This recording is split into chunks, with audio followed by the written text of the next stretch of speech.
63 நாயன்மார்களில் ஒருவராக விளங்கும் கண்ணப்ப நாயனார் திண்ணன் என்ற பெயருடன் தென் தமிழகத்தில் பிறந்தார்.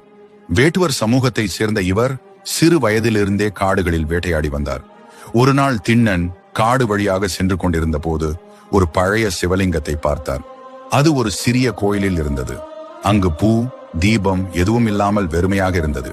திண்ணனுக்கு அந்த சிவலிங்கம் மீது அன்பு பெருகியது. அவர் தனது பாசத்துடன் வனத்தில் கிடைக்கும் வண்டல் பூ, சிறு பழங்கள், தன்னால் சமைக்கப்பட்ட இறைச்சி ஆகியவற்றை ஈசனுக்கு படைத்து வழிபடத் தொடங்கினார். திண்ணனின் பக்தி ஆன்மீக விதிகளுக்கு ஏற்ப இல்லை என்றாலும் அவரது உணர்ச்சி ஈசனை ஈர்த்தது. சில நாட்களுக்கு பிறகு சிவலிங்கத்தின் ஒரு கண் ரத்தம் வடிக்கத் தொடங்கியது. திண்ணன் அதை பார்த்ததும் தானாகவே தன் ஒரு கண்ணை எடுத்து ஈசனின் கண்ணுக்கு பதிலாக வைத்தார். அதற்கு பிறகு சிவலிங்கத்தின் இன்னொரு கண்ணிலும் ரத்தம் ஒழுகத் தொடங்கியது. திண்ணன் தயங்காமல் தன் இரண்டாவது கண்ணையும் கொடுக்க தயாரானார். ஆனால் கண்கள் இரண்டும் இழந்துவிடும் நிலை வந்ததால், ஐயா, இப்போது எனக்கு கண்கள் இல்லை, இரண்டாவது கண்ணை எங்கு வைக்க வேண்டும் என்று தெரியாமல் இருக்கிறேன், தயவு செய்து நீயே எனக்கு காட்ட வேண்டும் என்று கூறி தனது காலை சிவலிங்கத்தின் மேல் வைத்தார். அந்த நெஞ்சை உருக்கும் நிமிடத்தில் சிவபெருமான் அருளுடன் தோன்றி, திண்ணனே, உன் பக்தி எனக்கு எல்லாவற்றிலும் மேலானது.